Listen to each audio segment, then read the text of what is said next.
कभी आपको ऐसा महसूस हुआ है कि आप कहीं पर हैं और आप प्रार्थना कर रहे हैं और ऐसा मालूम पड़ता है उस प्रार्थना का उत्तर ही नहीं आ रहा है और आप लगातार निरंतर प्रार्थना कर रहे हैं और ऐसा लग रहा है प्रार्थनाएं बहुत आगे तक चली गई हैं और उनका कोई जवाब ही नहीं आ रहा है। लूका 11 में प्रभु यीशु मसीह ने निरंतर प्रार्थना में लगे रहने के विषय में सिखाया। वहाँ वो निरंतर प्रार्थना के बारे में सिखाता है। वो कहता है मांगो और लगातार मांगते रहो। उसने निरंतर प्रार्थना के विषय में सिखाया कि खोजो और खोजते रहो, खटखटाओ और खटखटाते रहो और तुमको दिया जाएगा। आपको प्रार्थना करने की आवश्यकता है। मैं आपको अपनी माता के विषय में कहानी बताता हूँ। मैं 25 साल तक लगातार उनके लिए प्रार्थना करता रहा कि वो प्रभु यीशु मसीह में आए। उन्होंने कहा मैं मसीही नहीं हूँ और मैं कभी भी जीवन में मसीही नहीं होंगी। आज के बाद कभी भी मुझसे परमेश्वर के बारे में बात मत करना।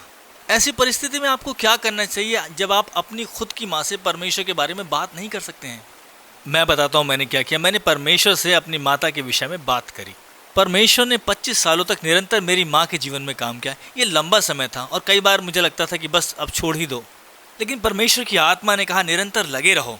और न केवल परमेश्वर ने मेरी माँ के जीवन में कुछ काम किया, बल्कि परमेश्वर ने मेरे जीवन में भी काम किया।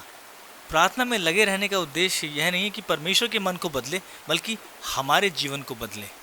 जब मैं अपनी माता के लिए प्रार्थना कर रहा था, परमेश्वर ने मेरे जीवन की कुछ चीज़ें मुझे दिखाई। वो चीज़ें जो परमेश्वर को पसंद नहीं आ रही थी, वो चीज़ें जहाँ पर मैंने अपनी माँ को निराश किया और परमेश्वर ने कहा तुम बहुत अच्छे संतान नहीं रहे हो।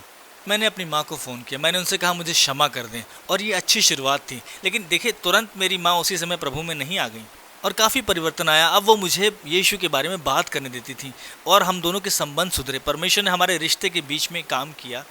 एक दिन मेरी माँ ने मुझे फ़ोन किया और कहा मैं कैसे परमेश्वर को ग्रहण करूँ, मुझे परमेश्वर की आवश्यकता है, मुझे यीशु चाहिए, मुझे सहायता चाहिए।